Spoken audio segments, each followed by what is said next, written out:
하나님 아버지, 구원받은 사람을 더하게 하실 때가 위기라고 했습니다. 병이 낫는 것보다 함께 잘 살아가고 예배가 회복되는 구원의 기쁨을, 그 구원의 기적을 알기 원합니다. 오늘도 말씀하여 주시옵소서. 예수님의 이름으로 기도드립니다. 아멘. 성령의 선물은 마음의 찔림이라고 했습니다. 예수님이 십자가에 못 박힌 것은 나와는 아무 상관이 없고 나는 아무것도 한 것이 없다고 여기다가 성령의 깨달음이 임하면 바로 내가 예수를 죽였다고, 내가 바로 예수를 못 박았다고 알게 되는 것이죠. 내가 아내를 힘들게 했고 내가 자식을 다 망쳤다고 비로소 내 죄를 고백하는 것입니다. 또한 성령의 선물은 거룩이라고 했습니다. 거룩은 죄를 고백한다는 그런 뜻이죠. 죄 사함을 받아야만 성령의 선물이 임합니다. 그러나 세례받고 죄 사함 받아서 세상을 다 이긴 것 같았는데도 내가 원하지 않는 죄악을 아직도 계속 행하고 있는 내 모습을 보게 됩니다. 그래서 내가 좋아하는 것은 하지 않고 내가 미워하는 것들을 계속하는 그런 고통 가운데 거할 수도 있습니다. 그래서 성령의 선물은 공동체의 축복으로 반드시 연결되어야 합니다. 혼자 신앙생활을 하면 잘 믿고 편할 것 같고 자유롭게 많은 것들을 할 수 있지만 절대로 신앙이 성장하지 않는다는 것을 아셔야 합니다. 말씀을 받은 사람마다 마음에 찔림이 있고 내 죄를 보게 되니까 예수 그리스도 이름으로 3,000명이나 세례받는 역사가 일어나지 않았습니까? 초대교회는 가르침과 교제, 나눔과 기도의 이 네 가지 경건 훈련으로 더욱 건실한 성령의 공동체로 세워졌다고 지난주에 살펴보았죠. 이 성령의 공동체에 속하여 세상 가치관이 변하니까 내가 가진 물건을 서로 통용하고 필요를 따라 다른 사람에게 나눠주고, 다른 사람에게 나눠준다는 것은 다른 사람이 필요한 것이 눈에 보이게 되는 거죠. 그리고 날마다 마음을 같이하여 성전에 모여 예배드리기를 힘쓰니 주님께서 구원받는 사람을 날마다 더해 주셨다고 합니다. 이런 성령의 공동체가 되면 그 속에 이제 기적이 일어나게 되는 것이죠. 오늘은 이 성령의 기적에 대해서 살펴보도록 하겠습니다. 첫째로 여전한 방식의 기도입니다. 1절입니다. 제9시 기도 시간에 베드로와 요한이 성전에 올라갈새 사람들에게 칭찬받고 120명으로 시작했던 제자 공동체가 이제 3,000명이나 되고 그 다음에 4,000명이 되고 허다한 무리의 도가 예수를 믿게 되니까 구원받는 사람이 많아질 때 이때가 바로 위기라는 사실을 아셔야 합니다. 위기 때는 어떻게 해야 할까요? 위기 때는 기도해야죠. 사도의 가르침으로 시작된 성령의 공동체는 반드시 기도로 연결되어야 합니다. 기도로 연결되지 않는 가르침은 열매가 맺히지 않습니다. 그러니까 머리에 든 것만 많지 성경은 잘잘잘 외워도 그냥 그걸 가지고 다른 사람에게 정죄하고 판단하기만 했지 내 속에 양분이 되어서 열매 맺지는 못한다는 겁니다. 베드로가 그렇게 피곤해서 졸더니 예수님이 1시간만 기도하자, 1시간만 기도하자, 내가 죽게 되었다, 나를 위하여 중보기도 해다오, 이렇게 해도 기도 못하니까 네가 시험에 빠지지 않게끔 너가 기도하라고 해도 도저히 잠이 와서 기도하지 못하던 그 베드로가 이제 기도의 의미를 제대로 깨달았던 것입니다. 굿이라고 했는데 성경의 시간에 6을 더하면 오늘날 우리가 사용하는 시간이 됩니다. 굿이니까 정확하게 오늘날 시간으로 말하면 오후 3시를 말합니다. 경건한 유대인은 하루 3번 기도했습니다. 아침 9시, 그리고 정오, 그리고 오후 3시 이렇게 3번 기도했습니다. 9시와 정오는 몰라도 오후 3시마저 성전에서 기도하기는 참 어렵죠. 집에서 기도하는 것이 아니라 성전에 올라가서 기도하니까 쉽지 않습니다. 그런데 성령의 선물을 받으니까 기도하고 싶어진다는 거죠. 사도행전에 기도라고 하는 말이 32번 나오는데 굉장히 많이 나오죠. 진심 어린 기도를 하니까 이렇게 성령의 공동체에 이렇게 기적이 많이 일어나는 것입니다. 베드로와 요한은 둘 다 갈릴리 지역에서 어부로 있다가 예수님의 부르심을 받고 제자의 길을 걸었지 않습니까? 그리고 제자 12명 가운데 베드로, 야고보, 요한은 또 특별히 예수님이 데리고 다니는 세 사람 속에 포함되어 있죠. 그 베드로와 요한이 가장 수제자와 그 다음 차석 수제자라고 할 수 있는 이 두 사람이 함께 성전에 올라가고 있었습니다. 성전에 올라갈새라고 하는 말은 헬라어의 문법으로 보면 미완료 과거입니다. 미완료 과거라고 하는 말은 과거에 시작된 어떤 일이 아직도 끝나지 않고 계속되고 있다는 그런 뜻이죠. 그러니까 과거에 시작한 일이 뭘까요?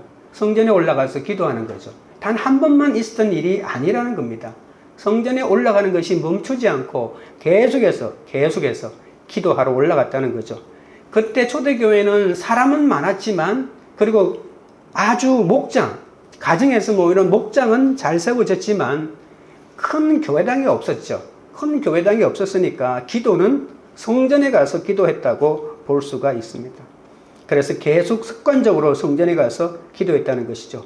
베드로와 요한은 백성에게 칭찬받고 구원받는 사람이 날마다 늘어나는 큰 부흥의 현장 가운데서 할 일이 얼마나 많겠습니까? 이 사람을 세우고 저 사람을 세우고 수많은 기도 제목을 받고 수많게 이렇게 정리할 일이 많겠습니다. 기도하기 전까지 기도 제목을 받아내고 공평하게 하는 일이 한두 사람이 필요한 것이 아니라 너무나도 많은 시간이 들 것입니다.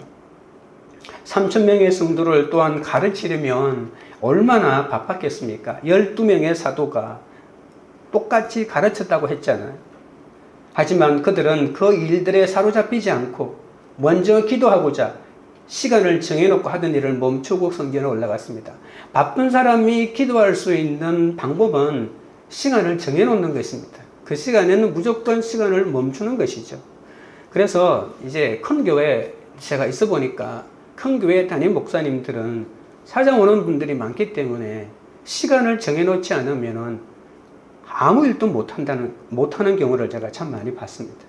그래서 사람이 많으면 많을수록 시간을 골라내어서 자기 시간을 따로 활용해야 되는 것이죠. 그래도 이 모든 일이 즐거움과 설렘이라는 그런 특징이 있죠. 성령의 선물의 특징이 뭐냐면 그 일이 많이 주어도 설레고 즐겁다는 것입니다. 그러니까 이런 일들을 가능한 거죠. 우리가 평소에 많이 기도하는 것이 중요합니다. 뜻하지 않는 삶의 고난의 사건이 찾아왔을 때 갑자기 기도할 일이 생기면 내 기도가 안 나옵니다. 말문이 막히고 무엇을 해야 할지 모르고 울기만 합니다. 울고 당장 이 문제를 해결해 줄 수 있는 빽 있는 사람, 돈 있는 사람 찾아다니느라고 실제로 진짜 빽 있는 하나님에게 찾아가지 못하거든요. 그래서 평소에 기도의 습관을 들여놓아야만이 어떤 일이 일어나도 여전한 방식으로 기도할 수 있다는 것이죠. 여전한 방식의 기도가 내 삶의 일부분이 되어야 한다는 것입니다. 하루에 밥을 정해놓고 먹듯이 여러분 많이 하라는 것이 아닙니다. 5분을 하고 10분을 하더라도 내가 가장 편하게 기도할 수 있는 그 시간에 그 장소에서 기도하는 거죠. 만약에 이 베드로와 요한이 기도하는 게 중요하지 꼭 성전에 가야 되나? 이렇게 말할 필요 없습니다. 만약에 성전에 안 가고 기도하면 찾아오는 사람, 물론 사무실이 있었던 건 아니지만 어느 공간인가 있었겠죠. 이 사람이 물밀듯이 밀려와서 아무것도 못했을 것입니다. 그러니까 장소까지도 정해놓고 다른 모든 일을 벗어나서 내가 거기 가서 기도하는 것이죠. 그러니까 기도할 수 있는 여전한 방식으로 기도가 가능한 거죠. 여전한 방식의 기도는 생활 기도라고 말할 수 있습니다. 내가 매일매일 조금씩 그 시간을 구별해 놓고 그 시간에 기도하는 것이 필요합니다. 여전한 방식으로 큐티하고 기도하기 위해서는 이러한 평소에 기도하는 훈련이 필요한 거죠. 그렇게 할 때 담대하게 닥친 문제를 풀어갈 수 있습니다. 2절입니다. 나면서 못 걷게 된 일을 사람들이 메고 오니 이는 성전에 들어가는 사람들에게 구걸하기 위하여 날마다 미문이라는 성전문에 두는 자라.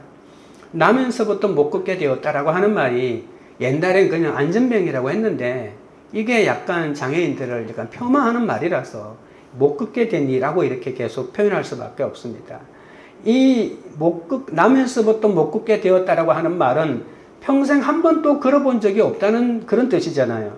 그는 40년 동안 굳어진 뼈가 펴질 수 없음을 강조하고 있습니다. 누구도 이 사람을 고칠 수 없다라고 하는 것이죠. 걸을 수 있다 하더라도 근육이 한 번도 움직여서 걸어본 적이 없기 때문에 걷기 위해서는 오랜 기간의 재활이 필요하다는 그런 뜻입니다. 걸어 다닐 수 없기 때문에 사람들이 메고 다녔습니다. 운반당하는 인생이죠. 자기 자신이 원하는 대로 가지 않고 누군가가 옮겨주는 대로 가서 시키는 일을 할 수밖에 없는 비참한 인생입니다. 사람들을 그를 성전 문에 두어서 구걸하게 합니다. 미완료 가구를 제가 아까 말했잖아요. 반복해서 사용했다고 하는 것은 매일매일 구걸을 했다는 겁니다. 이 말은 무슨 말입니까? 그가 구걸이 바로 직업입니다. 그리고 이제 거지가 그의 이 성전 유물이 그의 직장이고요. 여기 봐서 매일매일 돈벌이를 했습니다. 물론 돈 벌어서 자기가 썼는지는 모르겠지만 미문은 아름다운 문이란 뜻이잖아요. beautiful gate란 뜻입니다. 이 미문은 원래는 마가비 독립운동 당시에 시리아 적장의 이름이 니카노르라고 하는 사람이 있는데 그 사람을 무찔러 가지고 이 미문 앞에서 처형해서 죽였거든요. 그때부터 이스라엘 사람들이 이 문은 바로 성전에 들어가는 바로 정문에 있는 문이에요. 외곽에 있는 거 말고요. 그래서 이걸 니카노르 문이라고 계속 불렀습니다. 헤롯이 그런데 성전을 46년 동안 정축하면서 유대인들의 환심을 사기 위해서 이 성전 문을 얼마나 크고 아름답게 지었는지 그때부터 이 문을 미문이라고 불렀습니다. 이 문을 직접 본 요세푸스라고 하는 역사가가 이렇게 말했습니다. 높이가 23m에 달하는 미문은 아름다울 뿐 아니라 금과 은을 입힌 황동으로 만들어진 이중문이어서 웅장하고 장엄하기 거지없었다. 이렇게 표현합니다. 이 말은 지금 역사책에 기록되어 있습니다. 성소를 둘러싸고 있는 이방인의 뜰에서 첫 장소인 여인의 뜰로 들어가는 주 출입구죠. 여러분 성전 외곽에 있는 문이 있고요. 8개의 문이 있고 그 문을 통해서 성전 안에 들어가면 성소가 있잖아요. 성소 바깥에 이방인의 뜰이라고 이방인들만 오는 공간이 있습니다. 그리고 이제 앞에 정문이 있는데 그 문으로 들어갈 수 있는 사람은 이스라엘 사람들만 들어갈 수 있습니다. 이방인이 들어가면 죽여도 법적인 제재가 없습니다. 그런데 그 문을 열고 들어가면 여인의 뜰이 나옵니다. 여자만 들어갈 수 있는 공간. 아니 남녀가 다 들어갈 수 있는데 그 문을 하나 더 열고 들어가면 거기는 남자밖에 못 들어가니까 여인의 뜰이라고 하는데 이 여인의 뜰로 들어가기 위한 큰 문이 바로 이 미문입니다. 그러니까 사람들이 성전으로 들어가려면 이 문으로 들어가야 되니까 가장 사람들이 붐비는 장소라고 볼 수가 있죠. 이곳은 니카노르 장군을 처형시켜 죽인 역사적인 현장이잖아요. 자기 나라를 괴롭힌 적장을 처형시킨 곳이니까 역사적인 명소라고 말할 수 있습니다. 그리고 또한 성전 입구니까 수많은 사람들이 이곳을 지나갔기 때문에 구걸하기에는 안성맞춤입니다. 여러분 구걸도 목이 좋아야 되잖아요. 기가 막힌 목이 바로 이 미문 앞이라고 볼 수 있습니다. 3절입니다. 그가 베드로와 요한이 성전에 들어가려 함을 보고 구근하거늘 걷지 못하는 사람은 영원한 생명을 주시는 하나님의 성전 안으로 들어가지 못하고 그 앞에서 단지 하루하루의 생계를 이어가기 위해서 구걸을 하고 있습니다.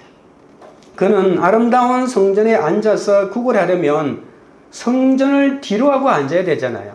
자기가 성전을 마주보고 앉으면 다른 사람이 그를 못 보니까 성전에다가 등을 대고 바깥을 보아야만 이 사람들을 만날 수 있으니까 성전에 매일매일 갔지만 그는 항상 성전을 등을 쥐고 앉았다는 겁니다. 그러니까 그의 시선은 항상 세상을 볼 수밖에 없죠. 성전에 들어오는 사람들에게 구걸하기 위하여 앉아 있었는데 끝으로는 교회에 오는 것 같아도 하나님을 등 뒤로 하고 끊임없이 사람에게 도움을 구하는 우리의 모습이 이 속에 있을 수가 있습니다. 영적으로 보면 날마다 교회에 오지만 성전을 뒤로 하고 끊임없이 사람에게 도움을 구하며 그러니까 교회가 크면 그 사람 속에서 내 인맥을 맞추고 그리고 어떤 일을 하더라도 유익을 얻으려고 그런 목적으로 오는 것이라고도 볼 수가 있겠죠. 이것이 바로 세상을 향하여 구걸하는 것 아니겠습니까? 몸만 교회에 오니까 영은 성전에 들어오지 못하고 이 화려한 성전에 기생하고 사탄에게 구걸하며 살아가는 것입니다. 유대인들은 자선을 핑계로 외식하기를 좋아하는데 만약에 여러분들이 유대인이라고 했을 때 내가 만약에 이 거지들에게 가난한 사람들에게 내가 자선을 베푼다고 했을 때 수많은 사람이 모이는 곳에 자선을 베풀었거든요. 그래서 이 자선을 베풀기 가장 좋은 장소가 바로 이 성전 입구고요. 그러니까 자선하는 사람이 많으니까 외식으로 했던 구걸하는 사람은 돈만 받으면 되니까 구걸하고 도움받기에 가장 좋은 장소도 바로 이 장소였습니다. 성전을 육신의 것을 구하는 곳으로 생각하는 사람이 있습니다. 그래서 교회에 가면 떡이 나오냐 밥이 나오냐고 하면서 교회 갈 필요가 없다고 하죠. 만약에 밥이 나오고 떡이 나오면 교회 나올 것입니다. 그러니까 성전에 있으면서도 일어날 생각은 아예 포기하고 못 일어나는 것을 당연하게 여기고 그것을 직업으로 삼아 살아가는 것이죠.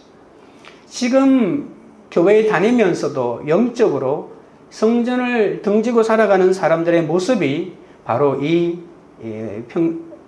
못 걷는 사람의 이 수준과 비슷하다고 볼 수가 있습니다. 이 사람은 아마 발은 사용하지 못해도 손은 사용할 수 있었잖아요. 그래서 만약에 돈이 깡통에 떨어지면 얼른 돈을 집어서 호주머니에 집어 넣을 것입니다. 저도 길거리에서 봤는데 돈이 깡통에 수북하게 이렇게 쌓아놓지는 않더라고요. 항상 돈이 없는 것을 보이더라고요. 있으면 집어넣고. 그래서 내가 아침부터 앉았는데 한 푼도 못 받은 것처럼 이렇게 자신을 이렇게 일종의 약간 드러내는 거죠. 돈 달라고. 돈이 많이 떨어지면 좋고 돈이 없으면 상처받겠죠. 못 걷는 사람에게 어떻게 이렇게 야박하게 할 수 있냐며 독을 품을 것입니다. 아니 성전에 예배하러 가는 사람이 아니 적선을 그렇게 안 해가지고 하나님이 기도를 들어주겠냐고 이런 눈빛으로 막 쏘아붙이기도 할 것입니다. 이 사람은 돈도 안 내고 성전에 들어가는 사람을 얼마나 욕했겠습니까? 또 아니 입은 옷을 보니까 많이 적선하게 생겼는데 조금만 하고 가면 또 욕하지 않았겠습니까? 돈을 줘도 욕을 하고 돈을 적게 준다고 말입니다. 그러니까 이 사람은 그냥 몸만 구걸한 것이 아니라 세상에 대한 증오와 상처가 가득 찼을 것이고 이 몸에 이게 문들어가는 세상을 보는 눈이 얼마나 비뚤어져 있겠습니까? 몸만 교회에 오니까 영적인 성전에는 들어오지 못하고 이 화려한 성전에 기생하는 우리의 모습입니다. 날마다 미문이라는 성전 문에 두는 자, 여러분 이 마지막 구절 좀 비참하지 않습니까? 날마다 미문이라는 성전 문에 두는 자, 이것이 그 사람의 평가였습니다. 구걸이 습관화되어서 부끄러움과 안타까움이 마비되어 버렸습니다. 우리도 날마다 교회 오는 것 같은데 세상을 향해 있으니까 장사하러 오는지 교제하러 오는지 구걸하러 오는지도 구분이 안 됩니다. 세상에 요구하는 것도 구걸이고 세상을 끊지 못하는 것도 다 구걸입니다. 술 한 잔 끊지 못하고 계속 마시는 것도 구걸이고 담배한테 못 끊는 것도 구걸이고 숨겨놓은 여자를 숨겨놓고 계속 만나는 것도 세상을 향해서 구걸하는 것입니다. 우리가 하고 있는 모든 중독이 세상을 향하여 하는 구걸입니다. 에이 나는 구걸 안 해. 세상을 향한 구걸. 그게 나를 행복하게 해준다고. 하나님의 나를 행복하게 해주는 게 아니고 그게 나를 행복하게 해준다고. 몰래 여자 숨겨두고 몰래 만나는 그 행복 당신이 아냐고. 그렇게 말하는 거 아니겠습니까? 몰래 뭘 중독으로 내가 탐닉하고 있는 것이 나를 행복하게 해준다고. 그러니까 영적으로 하나님을 만나지 못하고 몸은 하나님을 만나되 영적으로는 계속 내가 세상을 향해서 구걸하고 한 번만 또 한 번만이라고 계속하면 그것이 나를 더 행복하게 해준다고 이렇게 세상을 향해서 손을 벌리는 것이 아니겠습니까? 부부니까 부모니까 자식이니까 내가 원하는 것을 다 해주어야 한다면서 소리칩니다. 마치 맡겨놓은 것처럼 당당하게 부모에게 달라고 하고 그리고 당당하게 무언가를 해도 부끄럽게 여기지 않는 것도 구걸입니다. 나면서 못 걷는 네가 나하고 무슨 상관이야 큰 소리 치면서 구걸하는 자를 모욕하는 것도 이것은 더 심각한 영적인 못 걷는 자입니다. 성경을 보면 나하고 상관없는 거 하나도 없습니다. 악인은 악인대로 의인은 의인대로 내가 그것을 통해 가지고 내가 적용할 것이 한두 가지입니까? 성경에 있는 인물과 나하고 상관이 없다고 이런 사람은 아직 말씀이 안 들리는 사람입니다. 그 속에 악인이나 의인이나 모두 내 속에 있는 죄를 그대로 보여주고 있지 않습니까? 나면서 못 걷게 된 이는 온종일 성전 근처에 있어도 그 안에 들어갈 생각조차 못합니다. 내 주님이신 하나님보다 세상을 더 의지하면 채워지지 않는 이 욕심으로 늘 세상에 구걸하느라 성전을 등질 수밖에 없다는 것입니다. 우리도 모태신앙이라는 명분과 또 교회 직분이라고 하는 것을 내세우면서 외적으로는 너무나도 아름다운 신앙생활을 하고 있습니다. 모든 사람이 칭송하는. 그러나 정작 우리 내면은 하나님을 등진 채 세상을 향해 구걸할 때가 많이 있다는 것입니다. 그런 나를 돌이키고자 여전한 방식으로 성전에 올라가 기도하는 것이 예수님의 이름으로 일어나는 것입니다. 기도부터 회복하십시오. 여전한 방식으로. 그러니까 1년에 한 번 그냥 일주일 금식하는 그런 기도보다는 매일매일 조금씩 하는 기도가 훨씬 더 내 영적인 생활에 도움이 됩니다. 우리는 성전 미문에서 땅의 것과 자기 욕망, 자기 감정에만 집착하느라 나와 함께 계신 주님을 보지도 못한 채 성전 미문 앞 거지처럼 영적으로 못 걷는 사람처럼 영적 거린으로 살아왔음을 회개해야 합니다. 세상을 완전히 끊어내기는 힘들지만 목장에서 삶을 나누고 처방을 해주면 자신을 객관적으로 보게 되잖아요. 그래서 구걸하는 것도 점점 끊어지게 된다는 것이죠. 이것이 바로 기적입니다. 적용 질문 드립니다. 여러분의 기도 시간은 어떠십니까? 무시로 하나요? 정해놓고 하나요? 또 기도의 내용은 무엇입니까? 나 자신이 아무것도 못한다고 하는 것이 무엇입니까? 교회는 가는데 교회는 뒤로 하고 날마다 세상에 구걸하는 것은 무엇입니까? 여러분, 적용 질문을 던지는 것은 이 적용 질문을 가지고 목장 모임 때 나누는 거니까요. 여러분들도 어디 부부가 함께 모여도 목장 아닙니까? 그래서 부부에게 이런 적용 질문을 가지고 서로 이렇게 묻고 답하는 것도 작은 하나의 적용 질문이 될 것입니다. 둘째는 급한 일보다는 중요한 구원의 일이 바로 성령의 기적입니다. 4절입니다. 베드로가 요한과 더불어 주목하여 이르되 우리를 보라 하니. 베드로와 요한이 성전에 들어가다 가던 일을 멈추고 구걸하는 사람을 주목합니다. 이 베드로와 요한은 돈과 권력도 아닌 이 비천하게 세상을 향해 구걸하는 한 사람을 주목합니다. 여러분, 사랑은 멈춤입니다. 아내가 저한테 어떤 이야기를 막 해주려고 할 때 반드시 이것은 남편에게 해줘야 되겠다 이렇게 해서 막 열정적으로 얘기하는 것들이 있습니다. 근데 제가 그냥 하던 일을 계속하거나 눈을 안 마주치면 하다가도 제 풀에 지쳐가지고 그냥 가버리더라고요. 어린아이가 울 때 엄마가 하던 일을 멈추고 어린아이를 향하는 것은 아이를 사랑하기 때문이죠. 사랑하면 그 사랑은 반드시 멈춤으로 나타나게 되어 있겠죠. 여러분, 3절에 보시면 못 걷는 자가 보는 것은 아무 의미 없이 그냥 시야에 들어온 것을 근성으로 보는 것입니다. 여러분, 3절을 보십시오. 그가 베드로와 요한이 성전에 들어가려 함을 보고 구걸함을, 이게 보고라고 하는 말이 나오잖아요. 이 보는 그냥 근성으로 그냥 나는 보려고 하는 의지가 전혀 없는데 무엇이 눈에 쓱 지나가는 것을 말합니다. 쓱 지나가는 것을 보는 거죠. 그런데 4절에서 이게 주목하여 이르되 우리를 보라라고 하는 말은 우리를 똑바로 보라고 응시하라는 뜻입니다.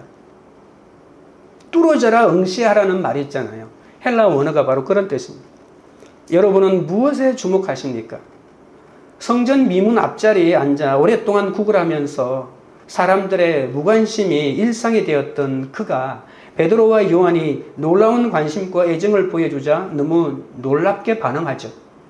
우리가 불신자에게 다가갈 때 복음에 대한 열정도 중요하지만 사람에 대한 사랑과 영혼에 대한 관심이 먼저 있어야 하겠죠. 이 나면서부터 못 걷게 된 이 사람은 노예 근성으로 늘 무엇을 얻을까라고 하는 이 돈만 바라봅니다. 그래서 돈이 없어 보이는 사람에게는 눈길도 안 줍니다. 그냥 네가 주면 얼마나 주겠냐고 가만히 있는 거죠. 그러니까 아무것도 없어 보이는 이 사람이 옷도 그냥 허름한 거 입었으니까 보지도 않는데 베드로와 요한이 주목하여 나를 보라고 이렇게 소리를 치는 거죠. 그래서 정말 이 사람이 보기에는 아무것도 없어 보이는데 뭔가 대단한 걸 줄 모양인가 보다라고 이렇게 다시 쳐다보는 거죠. 그는 수십 년을 성전 미문에 출근했지만 성경도 모르고 하나님도 모르고 또 하나님의 사람을 알아보는 눈도 없습니다. 교회에 왔는데 사람은 쳐다보지도 않고 늘 돈통만 쳐다보는 것이죠. 우리도 교회 와서 예배를 드리면서도 주식 생각과 돈 벌 생각만 하고 있다면 어떻게 될까요? 주일 아침에 아내를 교회까지 태워다 주는 남편 이야기를 저는 많이 들었습니다. 예배가 끝날 때까지 차 안에서 핸드폰만 합니다. 아내를 정말 사랑하는 것이라고도 볼 수가 있겠죠. 그거 한번 안 해주면 일주일 동안 이렇게 힘들기 때문에 해주는 거겠죠. 네. 거기 가서 이제 핸드폰을 보고 있는 거죠. 그렇게 교회에 10년을 다녀도 성경도 모르고 기도도 모르는 것이 당연한 건 아니겠습니까? 교회 다니고 예배를 드리면서도 날마다 무엇을 먹고 무엇을 입고 무엇을 하고 살까 이것만 생각합니다. 사람이 많은 교회에 와서 그 사람 구경하고 차 구경하고 입은 옷 구경하고 그리고 들고 다니는 가방 구경하고 이렇게 온통 물질 축복만 바란다면 그 사람에게 어떻게 십자가 설교가 들리겠습니까? 십자가 설교가 안 들리면 이타적인 생각을 못합니다. 그래도 안 오는 것보다는 낫습니다. 그렇게 오다 보면 언젠가는 베드로를 만나게 되겠죠. 자신이 회개하지 않았는데도 베드로를 이렇게 만나게 되는 겁니다. 그래서 어떻게 하든지 식구들을 교회에 데리고 나오는 것이 중요합니다. 5절입니다. 그가 그들에게서 무엇을 얻을까 하여 바라보고는 구구라는 사람은 불쌍한 사연 뒤에 숨어 있지만 다른 사람들과 마찬가지로 그 속에 욕심이 가득하니 누구를 만나든 자신이 얻을 이익만 바라봅니다. 그러나 베드로와 요한은 영혼 구원의 사명을 위해서 살아가기 때문에 복음을 전해야 할 사람이 눈에 들어오는 거죠. 베드로는 반드시 이 사람은 복음을 전해야 할 사람이다라고 하는 강력한 느낌이 찾아온 것이죠. 베드로가 오후 3시 기도 시간에 기도하러 왔지만 다른 사람을 도와야 할 일이 생겼습니다. 여러분, 기도하는 일과 도와주는 일 중에 무엇을 우선순위에 두어야 할까요? 어떤 날은 기도해야 할 날이 있습니다. 그리고 어떤 날은 기도하는 일을 채쳐주고 누군가를 도와줘야 할 일이 있다는 겁니다. 물론 둘 다 하면 좋겠지만 둘 다 하기가 쉽지가 않으니까요. 그들은 그것은 때마다 다르고 믿음의 분량마다 사람마다 다르니까 이 사람들에게 그것을 함부로 강요할 수는 없습니다. 이런 것을 가지고 함부로 남을 판단해서도 안 됩니다. 베드로와 요한은 급히 기도 시간에 맞추어 성전으로 들어가다가 멈추었습니다. 무엇을 어떻게 섬길까와 내가 섬길 수 있는 유일한 길이 무엇일까를 그 순간에 골똘하게 생각하면 내가 섬길 수 있는 것이 무엇인지 알 수 있다는 것이죠. 그리고 그것을 일단 섬기기로 작정하면 내가 못하는 것에 대해서 아쉽게 여기지 않고 섬기기가 쉬워진다는 겁니다. 중요한 일과 급한 일 중에서 중요한 일은 반드시 구원과 관계된 일입니다. 내가 선택할 때 어느 게 좀 더 구원과 관련된 일인지를 생각하고 판단하는 것이죠. 급한 일보다 중요한 일이 바로 구원입니다. 영혼 구원 때문에 선택해야 합니다. 유대인들은 이 강박관념을 가지고 있기 때문에 기도 시간을 반드시 지켰습니다. 어떤 것도 이 기도 시간을 놓치면 안 된다고 생각했기 때문에 다른 사람이 눈이 들어오지 않았습니다. 왜냐하면 그 기도 시간을 지켜야만이 뒤에 복을 받기 때문에, 기복이 뒤에 숨어 있기 때문입니다. 그러니까 구구라는 사람과 다를 게 뭐가 있습니까? 기도를 해도 기복을 얻기 위해서 기도하면 안 되는 것이죠. 기도 시간을 지키는 일도 중요하지만 세상을 향해 구구라는 영혼에게 복음을 전하는 일이 더 중요합니다. 적용 질문 드립니다. 그 모습 그대로 인정해야 할 사람은 누구입니까? 자신입니까? 타인입니까? 내 욕심으로 세상에 구걸하고 있는 일은 무엇입니까? 셋째는 성령의 기적은 나사렛 예수 그리스도의 이름입니다. 6절 7절입니다. 베드로가 이르되 은과 금은 내게 없거니와 내게 있는 이것을 내게 주노니 나사렛 예수 그리스도 이름으로 일어나 걸어라 하고 오른손을 잡아 일으키니 발과 발목이 곧 힘을 얻고 베드로는 나면서 못 걷게 된 이에게 즉선은 베풀지 않고 그의 불구인 몸을 향해 나사렛 예수 그리스도 이름으로 걸으라고 합니다. 그에게 자신이 무엇을 원해야 하고 무슨 기도를 해야 되는지 가르쳐 줍니다. 네가 지금 필요한 것은 구걸하는 게 아니야. 네가 지금 원하는 것은 네가 낳는 거야.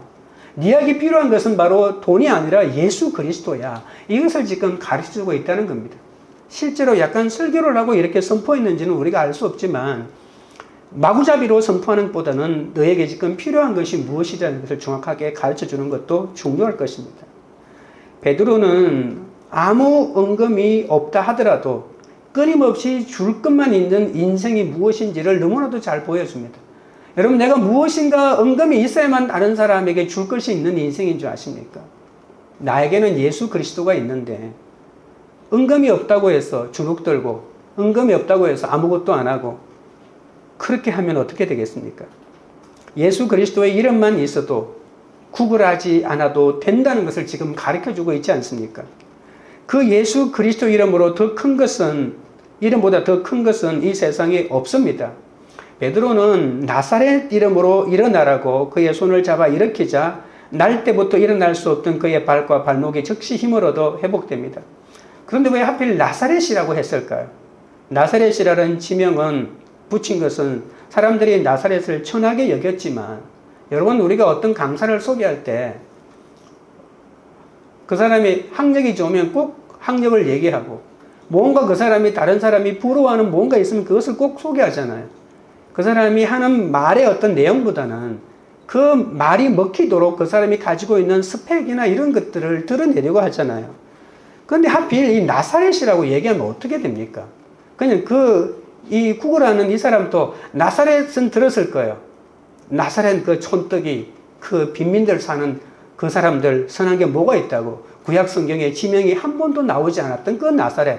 이렇게 아마 여겼을지도 모르는데 이 베드로는 나사렛 예수라고 이렇게 담대하게 선포하고 있는 것입니다. 여러분, 나사렛은 원래 천한 곳이었지만 예수님 때문에 얼마나 영광스러운 장소가 되었습니까? 예수님처럼 잘 사시고 잘 돌아가시고 잘 부활하셔서 높아지신 예수님 간증부터 베드로 자신도 이 나사렛 갈릴리 출신 아닙니까? 그래서 자기 간증하기가 정말 좋은 겁니다. 정말 나사렛 출신입니까? 물어보면 예수님의 얘기를 줄줄줄 하고, 나도 나사렛 그 갈릴리 출신인데 나도 갈릴리 거기에 살았는데 예수님 어떻게 만나고 간증이 줄줄줄 나오잖아요. 그러니까 예수님 간증하고 자기 간증을 하기 좋도록 이 나사렛이라는 이름을 넣은 것인데요. 여러분, 너무 자신의 가지고 있는 약점이 부끄럽게 여기지 마십시오. 내 자녀가 이혼을 했다. 또는 내가 어떤 암에 걸렸다. 이런 치명적인 내 삶의 어떤 다른 사람에게 보여주기 싫은 수치와 또는 어떤 부끄러움이 있잖아요. 근데 그것을 얘기했을 때, 똑같이 자식 이혼 때문에 고통당하는 사람이 내 말 듣고 얼마나 큰 위로를 얻겠습니까? 암 걸렸던 사람이 암 얘기하면 한 번도 아파본 사람 없는 거하고는 차원이 다릅니다. 부도가 나가지고 거지가 돼본 적이 있는 사람은 지금 물질 때문에 고통당하는 사람을 잘 이해하지 않겠습니까? 내가 가지고 있는 수치와 부끄러움은 다른 사람을 살려주는 하나님의 약재료라고 하는 것이 믿어지셔야 됩니다. 나사렛 예수 이름으로 일어나라 라고 하는 이 사건은 한 번 일어난 사건이지만, 이 걸어라 라고 하는 말은 미완료 시제로 되었기 때문에 계속 앞으로 죽을 때까지 계속 걸어 다녀라, 건강하게 걸어 다녀라는 이런 의미가 들어가 있습니다. 베드로는 이 말을 선포한 다음에 말만 하지 않고 그의 손을 잡아가지고 세워서 복음의 힘을 얻도록 도와줍니다. 우리도 베드로처럼 십자가에 못 박혔다가 부활하신 나사렛 예수 그리스도의 이름을 믿고 구원받은 사람은 이 다른 사람의 구원을 먼저 생각해야 합니다. 그래서 급한 일보다는 중요한 일이 구원의 일을 선택해야 한다는 말이 바로 그 말입니다. 내가 비천한 자를 주목하여 그의 인생에 진정한 구원자이신 예수 그리스도를 전할 때 세상을 향해서 구걸하던 자가 회복되고 자리에서 일어나는 것인데, 이것이 바로 성령의 기적입니다. 비록 은과 금은 없어도 줄 것만 인생이 되는 것이죠. 예수 이름만 있으면 되는 것입니다. 남에서 못 걷게 된 이는 걷지 못한 지가 벌써 40년이 되죠. 이 4장에 가면 이 사람이 40살이라는 것을 알 수 있습니다. 그러니까 40년 동안 못 걸었던 거죠. 너무 오랫동안 걸어보지 못했습니다. 우리가 자녀의 자립신앙을 위해서 기다려야 할 일이 있습니다. 어떨 때는 자녀에게 돈을 끊어야 할 때가 있고 어떨 때는 냉정하게 해야 할 때가 있습니다. 이 사람의 40년 동안 걷지 못하고 일어나지도 못한 채 살고 있었는데 아니 하나님 왜 이러실 수가 있냐고. 나는 태어나서 1년 만에 일어서서 막 걸었는데 아니 이 사람은 왜 40년 동안 못 걷게 만들어주냐고. 중간에 사고가 난 것도 아닌데 하나님 정말 냉정한 거 아니냐고. 왜 이렇게 차별하냐고. 그러나 어떤 사람에게는 이렇게 40년을 기다려야 하는 사람이 있습니다. 요한계시록 2장 10절에 스무나 교회에 이렇게 말씀합니다. 너는 장차 받을 고난을 두려워하지 말라. 볼지어다 마귀가 장차 너희 가운데에서 몇 사람을 옥에 던져 시험을 받게 하리니 너희가 10일 동안 환난을 받으리라. 내가 죽도록 충성하라. 그리하면 내가 생명의 관을 내게 주리라. 우리의 고난은 10일이라고 말합니다. 이렇게 아무리 큰 환난이라도 하나님이 그 당하는 시간을 정해놓았다는 것이죠. 이 환난은 이 그리스도의 고난에 참여하는 것이고요. 단순한 슬픔이 아니라 특권입니다. 슬퍼 보이는 것처럼 여겨지지만 그리스도 안에 매우 깊이 하나님의 고통에 참여하는 것입니다. 그리고 이 환난은 내 신앙의 순수함을 지켜내는 정명해 보이는 소중한 시간이 될 것입니다. 40년도 잠깐입니다. 어떻게 아냐고요? 제가 벌써 40년 이상을 살았습니다. 그리고 많이 사신 분은 잠깐이라고 다들 얘기하더라고요. 그러니까 40년이 잠깐이라는 것은 살아보면 압니다. 내 고통이 끝없이 계속된다고 생각하지만 반드시 끝나는 고통입니다. 우리 인생에서 영육간에 기다려야 할 일이 얼마나 많은지 모릅니다. 영적으로 못 걷는 사람이 많습니다. 영적으로 일어나지 못하는 사람이 일어나기가 정말 어렵습니다. 믿음으로 들어가지 않고 믿음으로 성장하지도 않는 사람이 많다는 것이죠. 그러나 우리가 그 사람을 성전에 데려오기만 하면 주님이 먼저 찾아오시고 만나주십니다. 우리가 이해타산으로 주고받을 것은 없지만 나사렛 예수 이름으로 일어나라고 명하고 그러면 일어나게 될 것입니다. 베드로는 오른손을 잡아 일으킵니다. 이 사람은 발과 발목 외에는 다른 곳은 다 멀쩡하다고 했잖아요. 그래서 발과 발목에 놀라운 힘이 들어가니까 용수철처럼 뛰어오르는 것입니다. 우리는 다 괜찮은데 이 영의 발과 발목이 사로잡히면 온몸이 다 병들 수가 있습니다. 그것을 찾아 치료하면 좋겠지만 힘을 얻도록 같이 옆에 있어주고 손잡아주고 복음으로 격려해 줄 사람이 반드시 있어야 합니다. 예수 안 믿는 사람은 이렇게 힘이 없습니다. 힘이 있는 것 같지만 고난이 오면 순식간에 무너집니다. 자기 힘으로 일어날 수가 없다는 말입니다. 그러나 우리는 반드시 명심해야 될 것이 있습니다. 나와 가족과 이웃의 삶을 일으키는 힘은 내가 가지고 있는 음이나 금이 아니라 나사렛 예수에게 있음을 명심해야 합니다. 적용 질문 드립니다. 여러분은 나사렛 예수 이름으로 걸어가고 있습니까? 은과 금의 힘으로 걸어가고 있습니까? 오늘 내가 찾아가서 나사렛 예수 그리스도 이름을 전하고 손을 잡아 일으켜 주어야 할 사람은 누구입니까? 날마다 일어나라 걸어라 잔소리만 하고 있진 않습니까? 넷째는 찬송의 기적입니다. 8절입니다. 뛰어서서 걸으며 그들과 함께 성전으로 들어가면서 걷기도 하고 뛰기도 하며 하나님을 찬송하니 다리가 회복된 것을 느낀 그 사람은 자신도 모르게 펄쩍 뛰며 일었습니다. 그는 평생 스스로 일어설 수 없으리라 여겼기 때문에 그 순간이 믿어지지 않았을 것입니다. 나았다고 그리고 다른 곳으로 뛰어가지 않았습니다. 베드로와 요한을 따라 성전에 들어갑니다. 놀랍지 않습니까? 일어나서 제일 먼저 한 것이 단순히 병나은 것을 감사하는 것이 아니라 하나님을 찬송하는 거죠. 여러분, 하나님을 찬송하는 것이 가장 큰 기적입니다. 왜냐하면 하나님 자체가 가장 큰 상급이기 때문이죠. 예수님 당시에는 몸에 장애가 있으면 성전 안으로 들어갈 수가 없습니다. 그러니까 제대로 된 예배를 드릴 수가 없었죠. 하지만 참된 구원은 예수 그리스도로 말미암아 이루어지기 때문에 성전 안으로 들어가는 그에게 이제 새로운 구원의 길이 열린 것입니다. 나면서 못 걷는 이 사람은 육신의 인격뿐만이 아니라 영혼까지 구원에 이르는 전인치유가 이루어진 것이죠.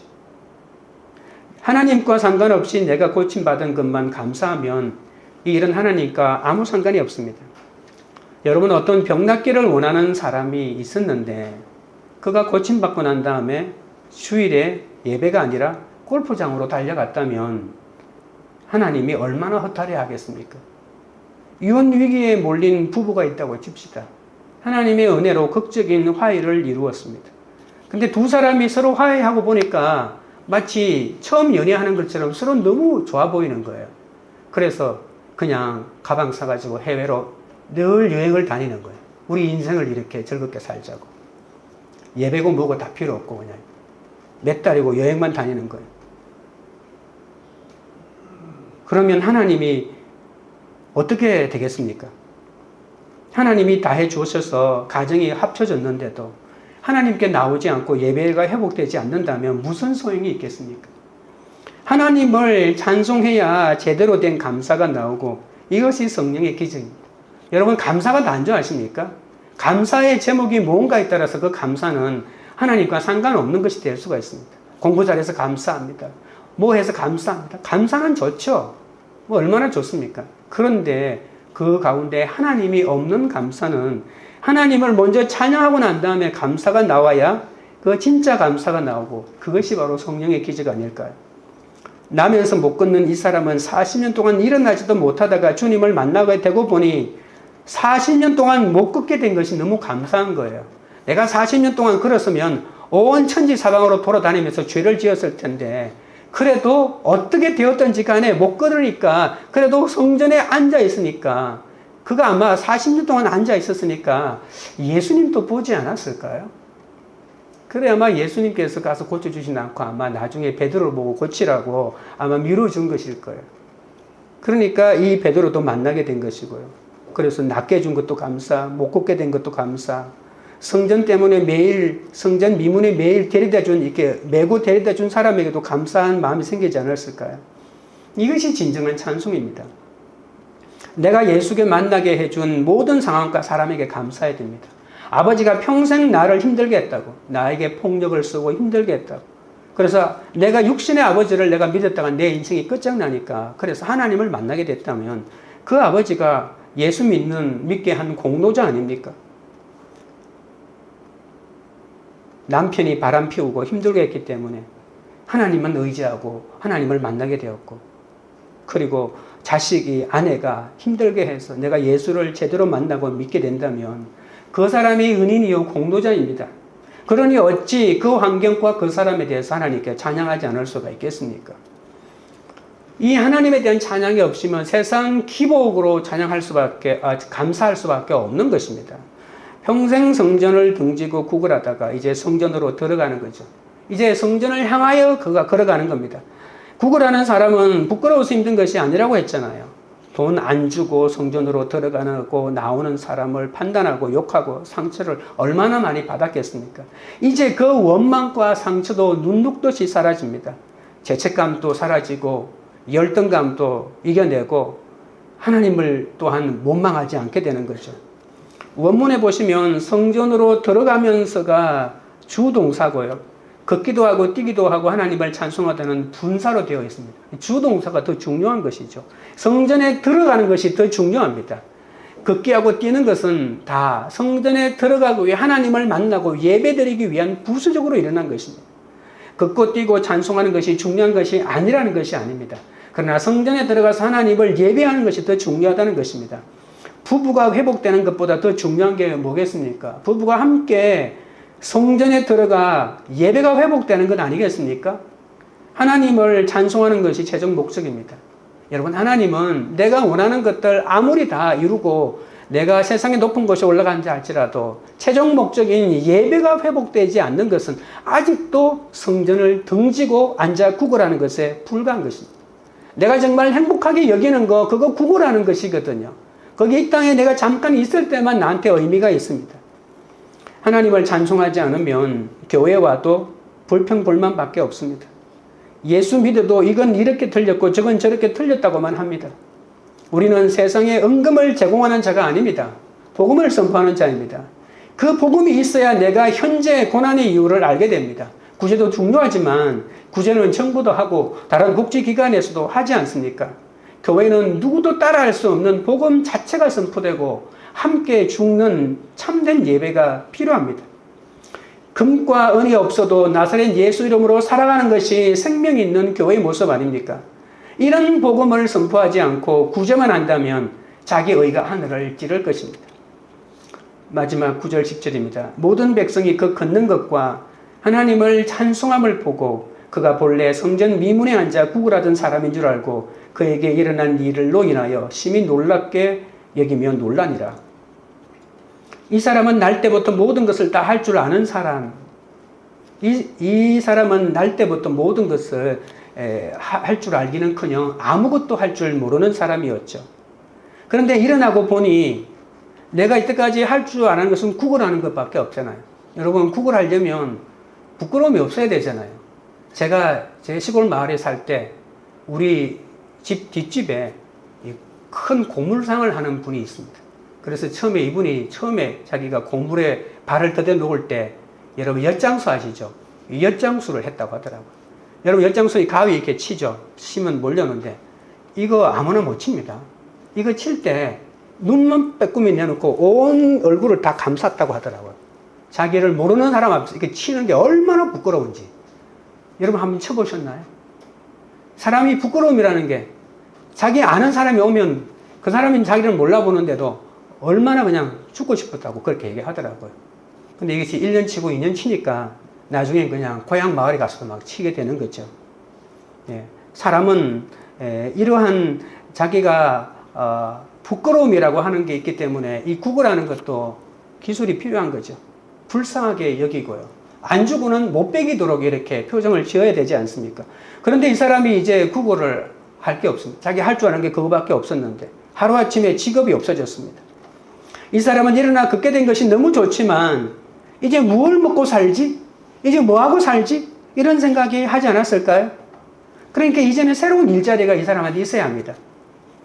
이 새로운 일자리를 얻어가지고 적응하려면 또 엄청난 훈련이 기다리고 있지 않습니까? 이제 걷는 사람으로 살아가려면 모든 일이 다 새롭습니다. 모든 걸 새롭게 적용해야 합니다. 그러나 이제 이 사람은 주님을 만나지 않았습니까? 이제 다시 시작하지 못할 일이 무엇이 있겠습니까? 만약에 새로운 훈련이 싫다면, 새로운 직장을 구하고 적응하는 게 싫다면 나 다시 구걸할래?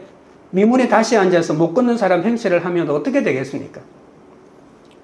나 이렇게 살다가 죽을래? 이것도 인생의 정답이 아닙니다. 예수 믿으면 모든 것을 새롭게 시작하는 것입니다. 평생 직장에서 일하다가 은퇴하면 새로운 인생 2막이 열리잖아요. 그러면 이렇게 새로운 훈련을 시작할 때 내가 과거에 사장했는데 내가 누구였다고 이렇게 생각하면 아무런 훈련도 못 받습니다. 어떤 사람이 회사에 CEO로 있다가 어디 아파트 관리 일을 하게 됐는데 어떤 사람이 자기에게 최 씨라고 이렇게 부르더래요. 다른 건 못 참았는데 최 씨라고 부르는데 속에서 이런 게 불덩이가 올라오더라고 하더라고. 그래서 목장에 가서 이렇게 나누니까 목장분들이 집사님 최 씨 맞아요. 다 이렇게 처방을 해줬다고 하더라고요. 네. 최 씨입니다. 우리는 이제 새로운 인생을 시작하는 거죠. 새로운 인생을 시작할 때 내가 왕년에 어떤 사람이었다는 것이 중요하지 않습니다. 베드로는 주님을 3번이나 저주하고 배신하지 않았습니까? 하지만 그는 인생의 고비마다 자신의 수치스러움을 오픈하고 마띠아를 뽑아내니까 이런 엄청난 기적이 일어나잖아요. 실패와 낭패를 딛고 일어서는 겁니다. 우리는 내가 가진 은과 금으로 사는 존재가 아닙니다. 나사렛 예수 그리스도 이름으로 살아가는 존재입니다. 그러면 이런 못 걷는 사람도 고치는 기적을 경험하게 되는 거죠. 잘나서 교회 오는 사람이 누가 있습니까? 다 힘들고 어려워서 교회 옵니다. 우리가 못 걷는 사람이라면 일어나면 됩니다.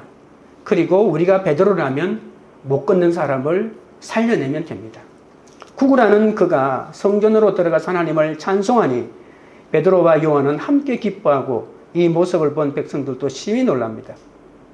하지만 예수 이름으로 일어난 사람은 이 하나님을 찬송하며 자신의 발로 성전에 들어가게 된 은혜를 감사드리고 있지만 이런 감사와 기쁨을 모른 채 세상을 향해 구걸하며 여전히 성전 앞에 있는 사람은 기적을 봐도 심히 놀라기만 하는 것이죠. 예수 그리스도의 복음이 아니면恩금을 주는 사람도, 받는 사람도, 일어설 수 없는 사람도, 또 일어나 뛰는 사람도 결국 세상에 구걸하며 살아갈 뿐입니다. 주님을 믿고 성전에 들어갈 때 구걸하던 자가 하나님을 찬송하는 자가 되는 것이죠. 적용 질문 드립니다. 믿음의 지체들과 함께 성전에 들어가 예배하는 삶을 잘 살고 있습니까?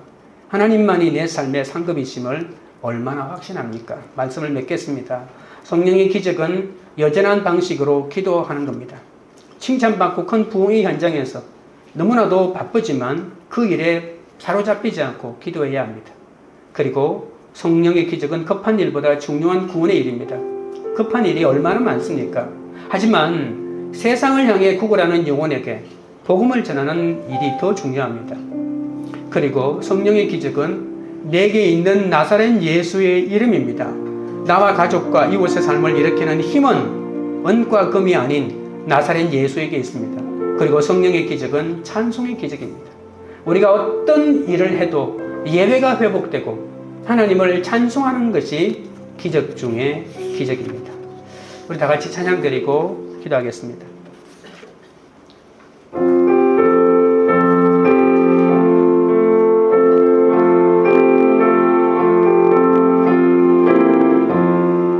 예수 따라가며 복음 순종하면 우리 행할 길 환하겠네.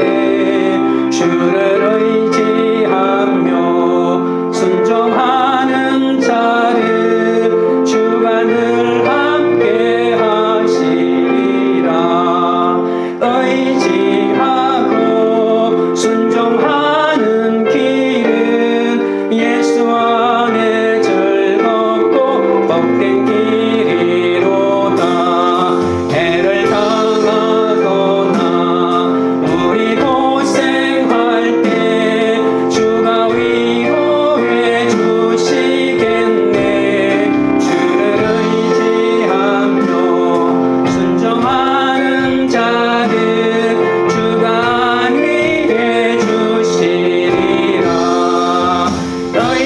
의지하고 순종하는 길은 예수 안에 즐겁고 복된 길이로다.